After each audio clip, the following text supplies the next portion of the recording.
Oi, pessoal, tudo bem?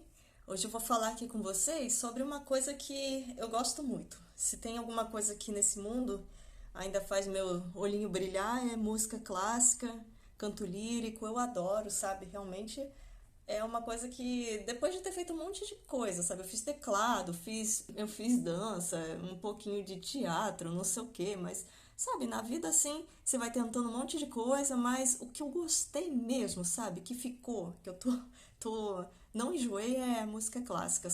Eu vou falar aqui pra vocês mais ou menos como é que eu estudo, né? Eu sou iniciante, eu iniciei em 2018, mas eu fiquei uns meses, uns 4 meses parada sem professor, né? Tava numa troca de professor lá onde eu estudo. Depois veio pandemia, porque ficamos 6 meses sem aula. Aí depois deu aquele problema no nódulo vocal lá que eu quase tive. Então eu fiquei mais uns, sei lá, uns 4 meses parada. Então, mas assim, por que que eu fiquei com esse nódulo, né? Porque lá no início eu ficava treinando muito, muito mesmo, assim, muitas horas direto. Eu usava a minha voz total para ficar cantando e treinando. E quando você estuda uma música, você pegou uma música, que nem essa aqui que o meu professor me deu, eu peguei para estudar isso aqui essa semana. E ela demanda muito tempo. E quando você pega uma música do início, não conheço, nunca vi essa música aqui. Então tem uma série de etapas que eu utilizo para começar a destrinchar ela, é por partes mesmo. E quando você está estudando, não precisa usar sua voz cheia, ficar lá cheio de emoção. É porque quando você está estudando, gente, é muita coisa. Primeiro, você tem que ver várias coisas que eu vou explicar aqui. Tem o período musical, então a partir do período musical do cara lá que tá o compositor, você já sabe mais ou menos em que tipo de estética focar, se é o cara do barroco, se é do romantismo, é uma música da época clássica mesmo, é uma música mais moderna, são assim o feeling diferente que você tem que passar na música. E aí você ainda tem que fazer o estudo da língua que ele está usando, é italiano, espanhol, é francês. Cada um tem um tipo diferente de pronúncia e que não necessariamente é igual à pronúncia da fala. Por exemplo, o francês. O francês, acho que dificilmente um próprio francês vai ouvir uma música clássica cantada e vai entender aquilo ali, né? Porque ele muda muito. Tipo, vou falar aqui, François, né? Isso aí, François em francês. Só que lá você fala François, sabe? Um R mais enrolado para frente. E você muda algumas coisas, porque tem que ficar audível para quem tá lá na plateia. E, por exemplo, o alemão, ele tem muito som muito gutural, que é para dentro da garganta. Então, ele não fica audível também, sabe? Então, você tem que fazer certas modificações para que o público consiga escutar e você também consiga usar toda aquela técnica de máscara, né, que vai impor a sua voz. Estudar também, além disso, né, a pronúncia original, como é que você fala uma língua original lá, você não pode falhar. Vai falar um francês e falar feio, com sotaque ou errado, é inadmissível lá para eles. Então, além disso, também você tem que estudar as dinâmicas. Olha, aqui tá crescendo, aí tem diminuindo, tem aqui fortíssimo. É tipo pontuações da frase, né? Que você vai ter que dar uma ênfase. Aí você tem uma diminuição de tempo. Tudo para você dar uma emoção, porque só lendo assim o texto é seco, é como se fosse uma frase textual só. E aí depois também você tem que prestar atenção na boca que você vai falar, embocadura, né? Tipo aquilo que eu falei sobre as minhas aulas de canto, né? Aquela embocadura do A, E, I, O, U. Porque se você fizer de uma forma errada o formato da sua boca, ou da língua, né, dentro da boca, a forma da boca dentro também, que você tem que abrir bem o maxilar sem jogar para frente, abaixar a base da língua e erguer o palato, que é aquela parte de cima da boca, porque se você não fizer isso, também o som não sai, fica engasgado, fica feio e tal. Ainda você tem postura, você tem respiração, você tem postação. E além disso, também tem a melodia. Você vai ter que ser um cara afinado. Para isso, que tem aqueles exercícios de afinação, que são as terças, quintas, que você faz no piano e você pode fazer terças, dó, mi, sol, mi, dó. Ou pode fazer outros tipos, que aí a partir disso você sabe exatamente no teu ouvido e na tua voz como é que é aquela nota, como é que é o dó, como é que é o mi. Então, quando você tem mais ou menos o lá, ele está entre o si e o sol. Então você já sabe que não é tão agudo quanto o si, mas também não é mais grave que o sol. Então, assim, eu já sei mais ou menos na escala que o Lá, ele não vai ser um Dó, né? O Lá é mais grave, é mais agudo que o Dó. Dó, Lá, Dó. Então, o Sol vai ser um pouquinho mais grave que o Lá, que vem antes. É Lá, Sol.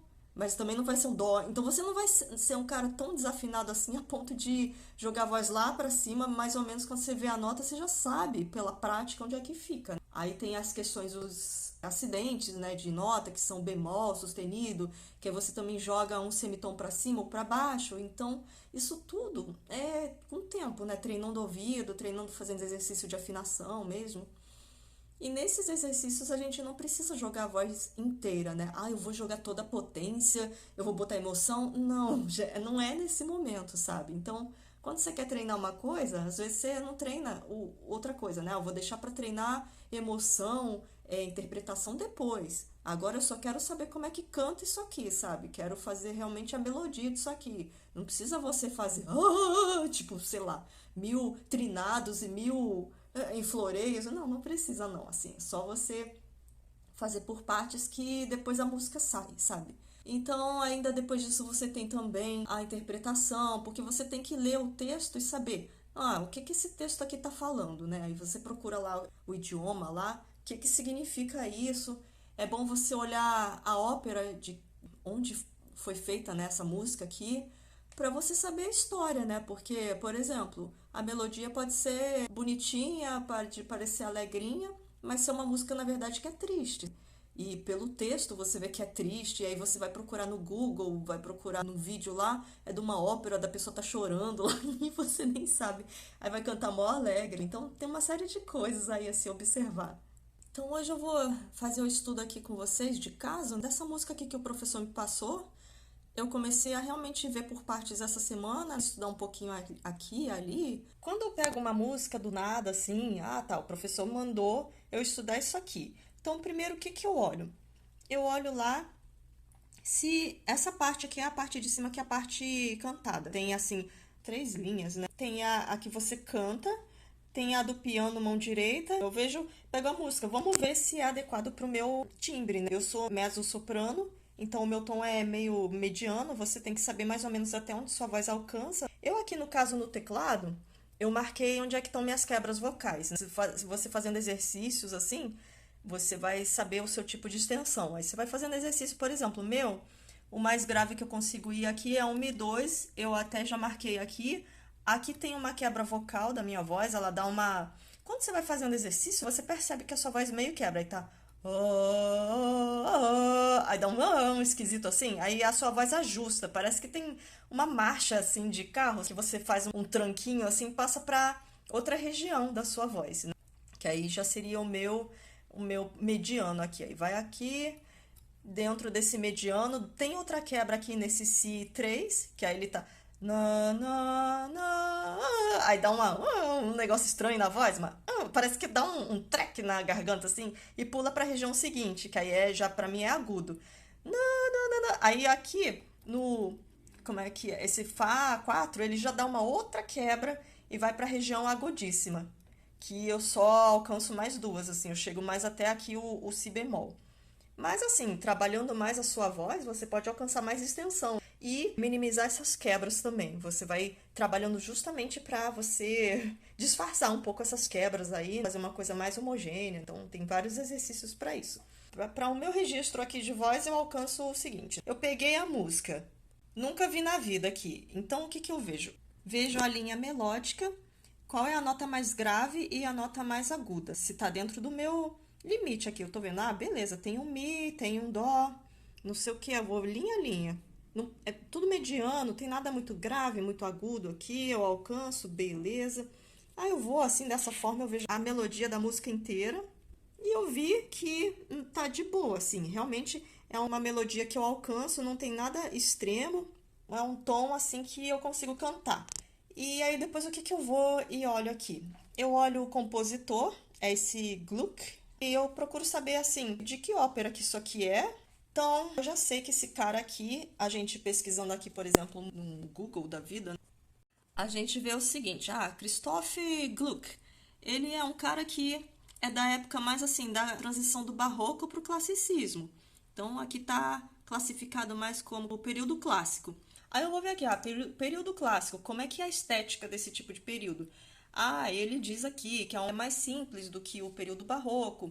Ele é mais voltado assim para o fraseado mesmo, dá ênfase à frase em si, não mais para aquela estética tão rebuscada como era o barroco, né? Aqueles trinados, aquelas coisas lá muito enfeitadas e muito pesadas, sérias. Ele é voltado mais assim para uma leveza. Tinha muita ópera cômica, muita coisa assim voltada àquele período grego. Então eles faziam muito assim, peça de mitologias gregas, como por exemplo esse cara aqui fez, do Orfeu e Eurídice, que você lê a história da peça, o que significa aquilo ali. Então, o Orfeu fez alguma coisa que ofendeu os deuses e eles mataram a Eurídice. Aí ele tava lá chorando, falando: Ah, Eurídice, o que que eu vou fazer sem você? Essa aí é a história. Tá, mas beleza. Saber disso tudo aí, é legal, vai ser necessário sim, mas no primeiro momento, o que eu tô interessada é em conhecer a melodia, né? Vamos lá. Aí eu peguei, já vi que é possível pra minha voz. Vou aqui, nunca ouvi essa música na minha vida. Vou pegar e vou tocar a linha melódica dele, ó. Aí mais ou menos eu sei. Nanana, vamos lá, vamos lá. Gente, não sei como é que eu vou fazer com uma mão só. Vamos ver como é que eu faço.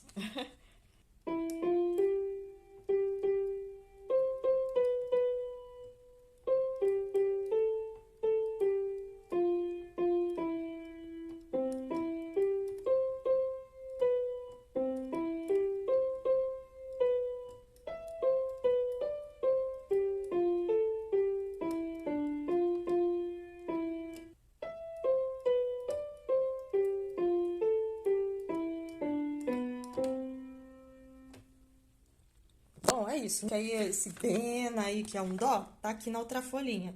Então, tá. Então eu já sei que é mais ou menos isso. Vou tocar isso aí até o final, mais ou menos, pra saber de ouvido como é que é, se ambientar. Aí eu vou querer afinar a minha voz junto com esse tipo de tom aí que eu nunca ouvi, né? Não importa a letra por enquanto. Aí eu vou pegar e vou tocar mais uma vez com nananã, fazendo ó, sei lá. Só pra, sem beleza nenhuma, só pra afinar onde é que eu me acho nesse tipo de tonalidade aqui, ó.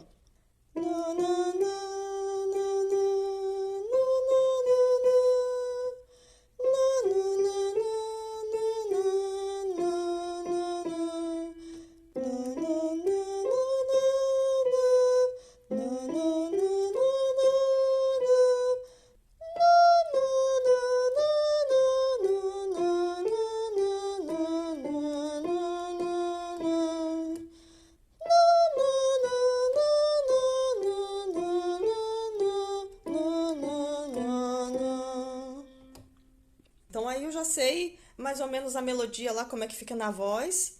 E eu não sei se isso é o certo. Eu fiz mais ou menos lá, mas eu vou pegar a letra dessa música agora. Olha, esse cara ele fala assim: Cefaro senza Eurídice, dove andro senza io mio ben. Eu não sei nem o que é que esse cara tá falando, eu não faço nem a mínima ideia. Aí eu vou lá procurar a letra aqui. Aí, ó, que farou senza Eurídice lá. Aí tá falando, que farou senza Eurídice, dove andrò, não sei o que, não sei o que, não sei nem como é que fala isso. Beleza, a letra é isso. Aí, o que que significa aqui? O que eu farei sem a Eurídice? Onde eu irei sem o meu bem? Eurídice, ó meu Deus, responde. Eu sou seu puro e sou fiel. Não me sobra socorro nem esperança, nem no mundo e nem no céu. Aonde eu irei sem o meu bem? Mais ou menos que é uma música com uma cara meio triste. Então, vamos agora saber, tipo no Google Translator aí, eu botei esse texto aqui para ver como é que o cara vai falar esse tipo de idioma. E aí depois eu vou anotando tudo isso lá na partitura. Che farò senza Euridice? Dove andrò senza il mio ben? Euridice, Euridice, oh Dio, rispondi, io son pure il tuo, fedele. Euridice, Euridice. Tá bom, tá bom. Então, com isso, eu já pego assim, tirei uma xerox lá da partitura lá que o professor me passou lá, um original dele, e eu vou fazendo as minhas anotações. Olha, aqui você pronuncia assim, dove andrò, né? Dove andrò, é dove andrò. Aqui é que farò, por exemplo. Aí eu boto minhas pronúncias. Se vocês verem minha partitura, é super engraçado, ainda mais alemão e francês, não tem nada a ver, assim, como eu vou escrever, porque a pronúncia é muito diferente. E aí sim, eu vou botar agora numa cantora ou cantor que você procura na internet de referência aí que você gosta. Eu gosto muito da Janet Baker, do Felipe Jaruski, que é um contratenor, e outra contratenor também, que é o Jacob Orlinski, que são um contratenor, assim, ele é um cara mais do que tenor, né? Uma voz mais aguda ainda, que ele lembra um pouco como se fosse contralto feminina. E aí eu vou ver onde é que o cara respira, como é que o cara faz essa ligação de frases aqui, por exemplo. Eu vi que ele fala assim, che farò senza Euridice. Aí mais aqui é Euridice. A própria partitura diz, né? Euridice. Mas às vezes eu reforço aqui, porque na hora eu tô cantando lá com pressa e não quero ter que ficar interpretando nada. Aqui, ó. Dove andrò. Aqui esse... Ai, portamento, não sei, esqueci. Dove andrò. Senza il mio bem. Aí o cara respira aqui, nessas pausas. Normalmente, nas pausas é a respiração mesmo. E assim, quando você tem uma nota pontuada também, pode respirar depois desse tipo de nota pontuada. Na partitura, né, eu tô falando, mas às vezes ele quebra aqui no meio, ó. Dove andrò, aí ele respirou aqui. Não necessariamente isso tem que respirar numa pausa, né? Mas às vezes uma nota prolongada, que pode ser uma nota pontuada, que é como se fosse mais uma metade do tempo dessa nota. Então, vejo lá onde é que o cara respirou e vou marcando aqui. E vou marcando, assim, tipo, como ele falou lá. Assim, dessa forma, eu ratifico o meu entendimento. Se eu entendi direito lá, quando eu li a partitura, por que eu não já parto para escutar o cara logo de início? Porque os caras erram, gente. Às vezes ele canta uma coisa um pouquinho diferente, ou ele faz uma arte lá dele, por exemplo. O classicismo, ele é uma época que te dá um pouco mais de simplicidade. Então, ele tem notas simples, assim, mas que você pode fazer um monte de ornamento aí onde você quiser, pode botar trinado. Às vezes ele indica onde é que é para fazer, mas tem cantor que se sente livre lá para fazer uns ornamentos onde ele quiser. Então, se você vai estudar com um cara desse, por exemplo, e vai achar que isso é o normal, não é assim. Você é iniciante, você está estudando uma música aí, você vai replicar, seja o erro do cantor, seja o ornamento que ele fez. E às vezes a partitura ele pede algo mais simples e você bota a sua personalidade. Você pode botar a sua personalidade, senão você vai estar imitando o cara lá. Eu já peguei muita partitura que é por isso que é importante saber ler. Peguei muita partitura que ela falava uma coisa, aí a cantora falava outra coisa ou falava com uma pronúncia errada, porque nem todo mundo sabe pronunciar. E inclusive tem muitos cantores famosos que têm vícios mesmo, que aprende de uma forma e só canta daquele jeito. Então, assim, o meu professor fala que detesta fulano, assim, fulano que é o fulano aclamado, que todo mundo, o tenor tal, mas ele diz, odeio, odeio, porque o cara, ele tem um vício assim, assim, ele sempre repete isso, errado, porque ele aprendeu assim e ele faz. Ou então, a pessoa pronuncia a palavra de um jeito errado, porque nem todo mundo é obrigado, né, a saber, por exemplo, alemão, francês, e a pessoa às vezes é americana, né, então acontece alguns erros e você vai replicando isso. Se você faz só de ouvido, como por exemplo, eu tenho muitos colegas assim de canto lá que são, nossa, umas beldades assim, maravilhoso, a voz é incrível, mas a pessoa não lê uma nota. Aí então ele vai ficar vendo no YouTube, vai ficar imitando, vai errar nos mesmos lugares que o cara errou lá e vai criar uns vícios, porque nem sempre também a gente tem um ouvido absoluto. O que é ouvido absoluto? Ah, eu ouvi que isso aí é um Ré sustenido. Eu vou fazer exatamente Ré sustenido com a minha voz. Não, cara, às vezes você escuta uma coisa e pensa que é outra. Tem musiquinha que tem muito trinado, muito floreiozinho, muito portamento. Então, como é que eu vou saber aquele... Aí, como é que eu vou saber que é... Aí, como é que eu vou saber que é... São tudo isso de nota e às vezes o cara faz meio ligado. Como é que eu vou saber a quantidade de notas que tem ali? Como é que eu vou saber exatamente o lugar que ele tá? Tipo, é um fulaninho bemol, um fulaninho sustenido, sabe? Tipo, staccato. Aqui eu tô falando mais, talvez, assim, é o pessoal que entende mais de partitura, de música que vai entender, né? Mas assim, já pra explicar pra vocês que você pode entender uma coisa e às vezes não está na partitura ou você entendeu errado. O staccato, para você entender que é o staccato, tem que estar bem marcado ali, mas às vezes você não percebe que é o cantor cantando, mas ele está na partitura, então várias vezes você pega esse tipo de coisas. Por exemplo, esse cara aqui, ó.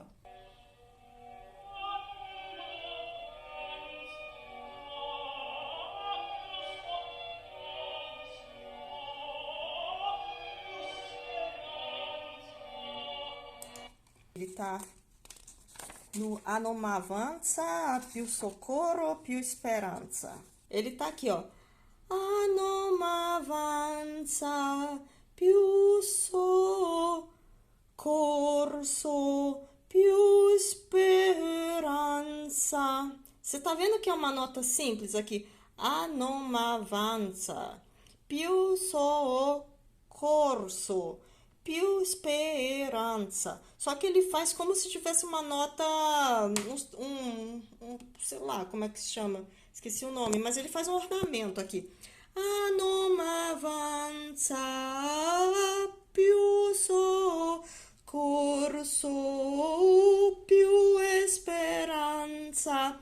É uma nota que não existe, né? Eu pensei, nossa, quando eu ouvi esse cara, se eu ouvisse esse cara logo de início sem olhar a partitura, eu ia pensar, ah, non avanza, più soccorso, più esperanza. Não existe isso, sabe? Existe isso na versão dele, porque ele resolveu fazer esse floreio.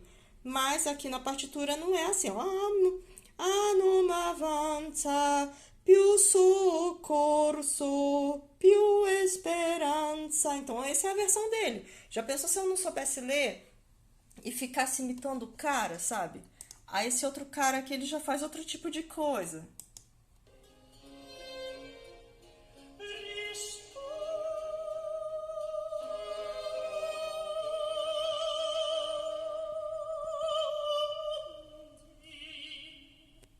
É nessa parte aqui, ó, da partitura. Vê que é seco, é meio seco, né? São uma nota, outra nota e outra nota. Rispondi.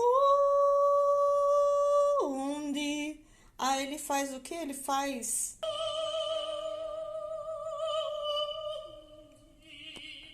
ele faz assim.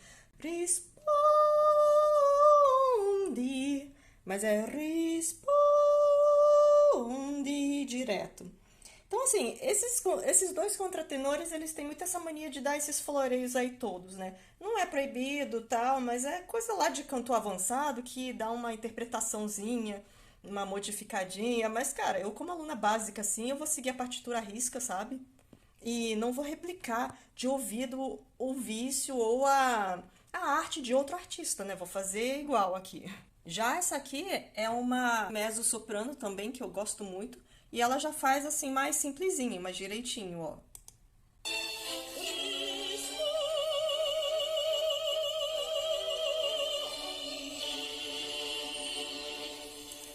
Viu? É rispondi, que é um ré até um ré. Um ré 4 até um ré 3. Só isso. Rispondi. Mas se você também não tem o teclado, não toca, não tem problema. E você vai de ouvido mesmo, porque tem altos talentos que são inclusive famosos e que realmente não leem partitura, o que eu acho incrível, né? Mas porque eu não consigo, cara, eu não consigo. Teve até um professor de coral que eu cheguei a mencionar aqui, que ele deu uma aula inicial assim bem iniciante para não assustar o pessoal, deu sistema de notação de 1, 2, 3, 4, bem lúdico, né, para o pessoal se ambientar, e cantou um sistema assim lá da música do Tom Jobim, pura imitação dos naipes. Saiu linda a segunda aula, já deu um resultado, mas eu senti falta, porque eu não tenho esse ouvido para entender se o cara cantou em que nota exatamente, se foi um ré bemol ou se foi um ré puro. Então, eu preciso disso aqui para me situar. Uma coisa importante é você pegar e estudar frase a frase. Não vai pegar e fazer tudo de uma vez, porque também, além de ser uma coisa meio assustadora, né? Você não vai ter uma eficiência, né? Então, vamos estudar pormenores, cada pedacinho, até você interiorizar aquilo e falar, não, vamos pro próximo. Por exemplo, aqui, ó. Que farò senza Euridice. Aí você já pega esse compasso inteiro. Aí você pega, estuda a primeira frase, já tá legal. Aí você estuda a segunda frase, tá? Aí depois você vai para a terceira. E depois você junta tudo lá, quando você já estudou tudo, todos os pedaços lá, Euridice, Euridice. Aí você vai para o próximo compasso. Se você errou alguma coisa aqui, sabe? Se você está com dificuldade nesse dio, por exemplo, aí você erra aqui, mas você erra sistematicamente, assim, toda hora. Você vai lá, então você repete esse pedaço e você exaure isso aqui. Vou treinar, treinar, treinar. Não deixa passar, sabe? Eu vou ignorar, vou passar por cima, próximo, depois eu volto para isso aqui. Não, cara, porque você vai estar sempre treinando com um vício. E toda hora você vai tender a fazer esse vício. Então, eu errei nesse pedaço aqui, ou sei lá, aqui, responde, aí você responde, aí você desafina, sei lá, volta, treine isso aqui até você entender isso aqui, depois você avança. E dove andrò senza il mio bene. Não ignorar os erros, sabe? A menos que seja assim, você tá cantando certo, você sabe cantar certo, mas, sei lá, sua voz deu um trec, aí, sei lá, falhou, desafinou por algum motivo, mas foi uma coisa assim que um esbarrão, como se fosse no teclado, um esbarrão numa nota. Mas você sabe fazer, beleza, ignora e bola pra frente, continua a música. Mas se você tá errando e não sabe como faz, e não tem certeza, sei lá, ou tá com vício, fica nessa parte lá até você sair daqui, do jeito certo. Por último, você treinou lá, com uma voz sem grandes entonações e projeções, só para você treinar mesmo, né, para poupar sua voz, né? A pessoa que está treinando não tem que ficar botando os bagos para fora, que nem eu fazia, para estragar a voz, você só está querendo memorizar o negócio. Você pode também cantar quando você está assim, tá no chuveiro, tá em qualquer lugar lavando louça. Você pode ficar imaginando que você está cantando que farò senza Euridice, mas fazer com toda aquela abertura de boca, como se você realmente fosse colocar a voz, mas sem colocar a voz, porque quando você faz uma intenção de cantar alguma coisa, você já manda aquele sinal para o teu cérebro e ele já arma todo o seu sistema assim de garganta, boca, tudo que você tem ali, como se você fosse cantar de verdade. Isso é bom para você treinar e ver se você está fazendo alguma coisa errada. Por exemplo, aquela boca molenga que eu já falei que eu fazia. Que aí, né, você trabalha já todo o seu sistema muscular para quando você for realmente cantar, você já ter a memória muscular daquela parte da música. Por exemplo, o agudo, você tem todo um estreitamento dos músculos da faringe e tudo. E quando você vai cantar o grave, você tem como se fosse um espessamento dele para os lados. Eu vou mostrar aqui para vocês.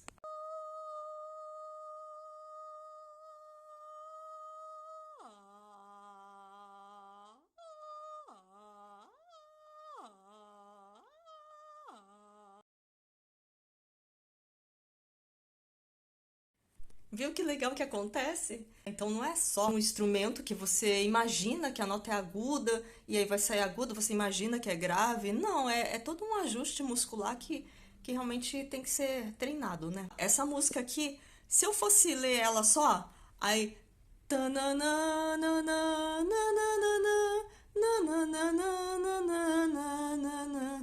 Eu ia pensar que é uma música alegrinha, né? Tipo, é que farò senza Euridice, nananana. Eu ia pensar até que é uma música de carnaval, sei lá. Porque ela é uma música rapidinha e ela não tem nenhuma, tipo, nota muito menor, assim, um tom muito menor, assim. Eu ia pensar que é uma música super alegre, né? Que farò senza Euridice, dove andrò... cara, aí não. Aí que depois de tudo, que você já estudou tudo, aí entra a interpretação. Ó, vou fazer aqui como se fosse uma música, finge que é uma música alegrinha, que ele tá apaixonado. Normalmente a música lírica ela é assim, né? Ou tu tá apaixonado, ou você tá sofrendo, né? Mas é sempre alguma coisa, um sentimento, assim. Então, vamos fingir que o cara tá falando, ai, Eurídice, eu te amo, minha querida, tipo, tô tão feliz, eu tô apaixonado, né? E vamos mudar, vocês não estão vendo nem minha cara, né? Pra você ver que na voz você pode passar a emoção que você quer. Então vamos lá. Alegrinho e apaixonado. Que farò senza Euridice, dove andrò senza il mio ben? Que farò, dove andrò? Que farò? mio ben, dove andrò senza il mio ben. Isso aí é o alegrinho. Agora vamos fazer o triste lá, que a Eurídice morreu e o Orfeu tá super triste, né? Com o mesmo tom, mesma coisa. Che farò senza Euridice? Dove andrò senza il mio ben? Che farò? Dove andrò? Che farò senza il mio ben? Dove andrò senza il mio ben? Viu como dá uma diferença? É isso. No mundo da música, nem sempre as coisas vêm redondinho assim pra gente, uma partitura tão certinha. Então eu vou dar um exemplo aqui de partitura pra vocês que não veio redondinha. Essa aqui é uma outra música do Tom Jobim, que o Ney Matogrosso cantou falando de amor, mas ela não tem a letra, ela tem só a melodia. E eu peguei, toquei no teclado, beleza, mas aí a letra ele mandou separada. A letra tá aqui, falando de amor, se eu pudesse por um dia, nananã. Então o que que eu fiz? Eu peguei, vi os tempos aqui, eu fiz uma engenharia reversa no caso aqui. Eu peguei a letra, tentei encaixar aqui no se eu pudesse. Você tem que adivinhar pela melodia e as sílabas das frases aqui, onde é que entra cada coisa. Então fui lá, ouvi a versão do Ney Matogrosso, que é o cara que cantou essa versão. Se eu pudesse por um dia, esse amor, essa alegria, eu te juro.